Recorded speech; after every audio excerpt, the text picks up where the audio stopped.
At a meeting of European Union justice ministers in Luxembourg today, European Justice Commissioner Viviane Reding said there is no longer any dispute between the Commission and Croatia over Croatia's law governing the European arrest warrant, and indicated that the procedure to sanction Croatia on this matter will be halted. The Croatian issue is one which, according to myself, is done with because the Croatian Parliament voted the law which the Croatian government had promised me to do. So as soon as this law is implemented in real terms, we can stop the procedure.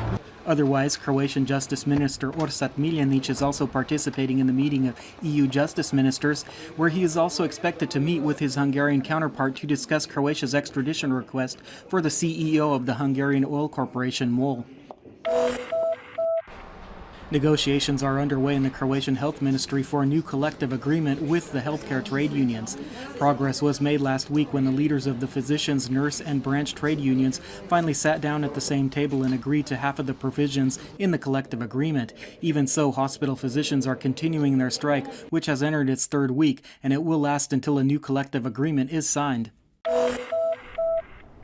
Croatian Culture Minister Andrea Zlatar Violic is the first official to be reported by the new Conflict of Interest Commission to the Public Prosecutor's Office due to violations of the relevant laws. The case revolves around the allocation of 2 million Croatian kuna to the culture news weekly Zarez, which is co-owned by a company in which the minister has a stake. Zlatar Violic did not comment on the case for the press, although her spokeswoman asserted that the commission's ruling does not mean that the minister actually abused her authority.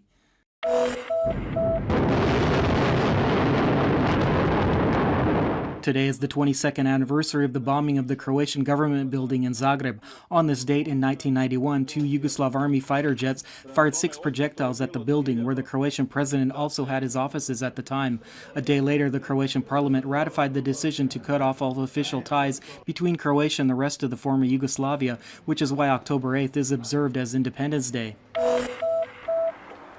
And ahead of Independence Day, representatives of the Croatian Armed Forces, Split Dalmatia County, and War Veterans Associations laid wreaths at the Central Cross in the Lovrinac Cemetery in Split, where many slain Croatian soldiers are buried. Candles were also lit in the separate section of the cemetery where soldiers are buried to honor those who gave their lives for Croatia's independence.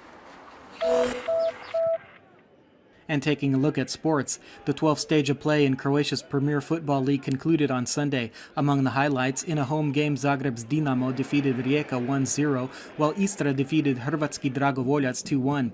Currently, Dinamo holds the top rank in the league, followed by Hajduk of Split in second and Rijeka in third place.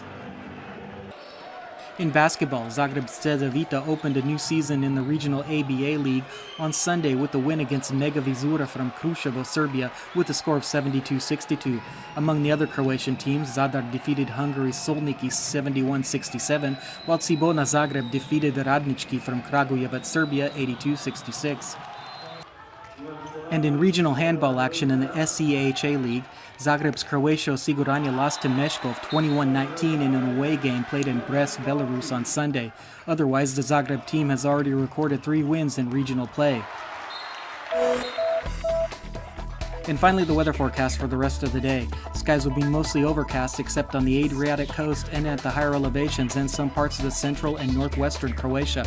Occasional rainfall can be expected, mostly in Dalmatia. Conditions will remain partially sunny and dry in the eastern part of the country.